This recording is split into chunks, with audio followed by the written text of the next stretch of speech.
While Dumbo was watching the initial guard, the photographer suddenly said, "Today's atmosphere is eerie, like a horror movie." Just as he finished talking, a black-clad figure with a mask and red eyes appeared behind him. This black-clad figure resembled the most feared from Spring Festival Gala, staring at Dumbo with red eyes. Dumbo felt trapped in a math problem when locking eyes with him. At this moment, Dumbo, in memory, was exhausted like a dog after a marathon. The photographer couldn't help chuckling. Eventually, Dumbo couldn't withstand the memory pressure from the photographer with red eyes and fainted. 4 days later, he woke up to learn the photographer had been taken by police. Due to lack of evidence and over 48 hours, the photographer was freed. Police still tailed him. The female cop followed to an office, pondering lunch.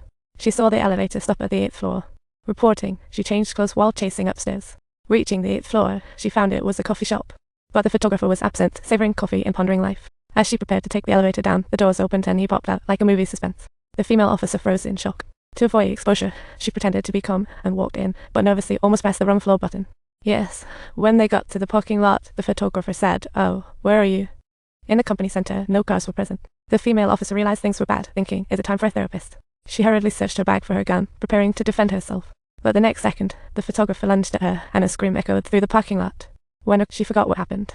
Meanwhile, the photographer was mysteriously watching the neighbor's kid at the market, pondering lunch options. When the child's mother finished paying for the groceries, the kid suddenly vanished.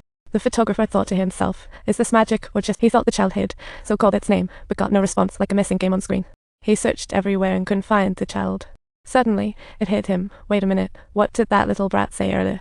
The mother hurried home to find the photographer, asking if he'd seen her child. But the photographer didn't answer. Instead, he oddly said, "This is all your mother's fault." He kept talking and tried to touch the woman, his gaze on her like he was studying a cake recipe, when suddenly Dumbo rushed in and pulled the woman away. As Dumbo grabbed the woman, he saw childhood memories, like an old photo album, revealing the photographer's crime. The photographer, seeing Dumbo, smiled coldly. Then he turned around to go home and brew some tea. After stabilizing the woman, Dumbo followed closely, asking the photographer, "Where on earth are you hiding the kid?" The photographer said Dumbo's interaction meant the child would be punished, becoming the third victim, grinning strangely. Dumbo speedily arrived to ask about her childhood, seeking the truth. From the woman, he learned that the photographer was actually her stepfather, and her mother was presumably killed by him. The woman said that when she was 9, she saw her stepfather kill their dog in the woods near their house. It was also that day that her mother took her necklace and left home, never to return. But a few days later, her stepfather returned the necklace. She learned her mother hanged herself with another man. Thus, she concluded that her mother must have been killed by her stepfather, but that was all 20 years ago, like a heavy screenplay. The urgent matter now was to quickly find the child, otherwise, the kid would truly become the third victim.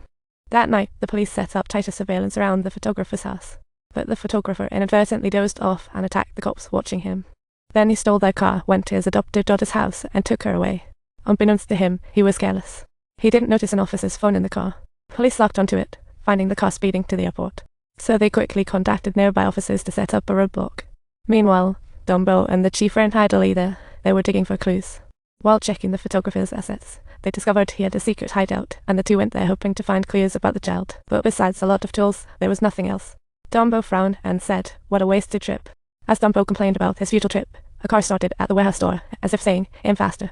Dumbo swiftly followed, grabbing the back leg of the SUV like a brave squirrel. But the car shook violently and he was quickly tossed off.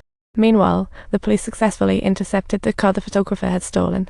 Opening the door, they found the abducted woman and child inside. The officers were stunned. What's going on?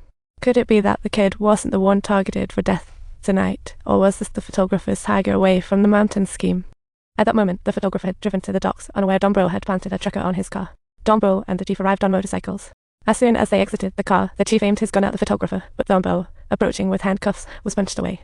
Then he pulled out a gun, shot the chief in the hand. After firing, Dumbo kicked his gun away, and they immediately found themselves in a street brawl. During the fight, Dumbo felt like playing Memory Quest, realizing the photographer wasn't the mastermind. The real culprit was a racer. He abducted the child to protect the Jingzhanghua family. The next day, Dumbo uncovered more complicated truths while the photographer was hospitalized. In his memories, Dumbo found the photographer had a harmonious family 20 years ago, like a harmonious painting. He fell in love with a divorced woman with Zhanghua, cohabiting. But due to poor health, he hesitated to marry. He even wanted to bequeath assets to his girlfriend, arranging a lawyer for it. One day, he woke up to find the breakfast his girlfriend made had been eaten by their dog. But when he returned home, he found Zhanghua sitting on the floor, crying. It turned out their dog was in trouble, and the photographer hurried to take it to the pet hospital. However, the doctor checked and said the dog was already poisoned. He felt as though his girlfriend was making him a white rush. In a rage, he fed his meals to roosters at work, leaving half dead. To uncover his girlfriend's secret, he planted a listening device and found she got into another's car after work the next day. He followed her downstairs. The listening device captured more than just sexual noises. She was only with him for his money.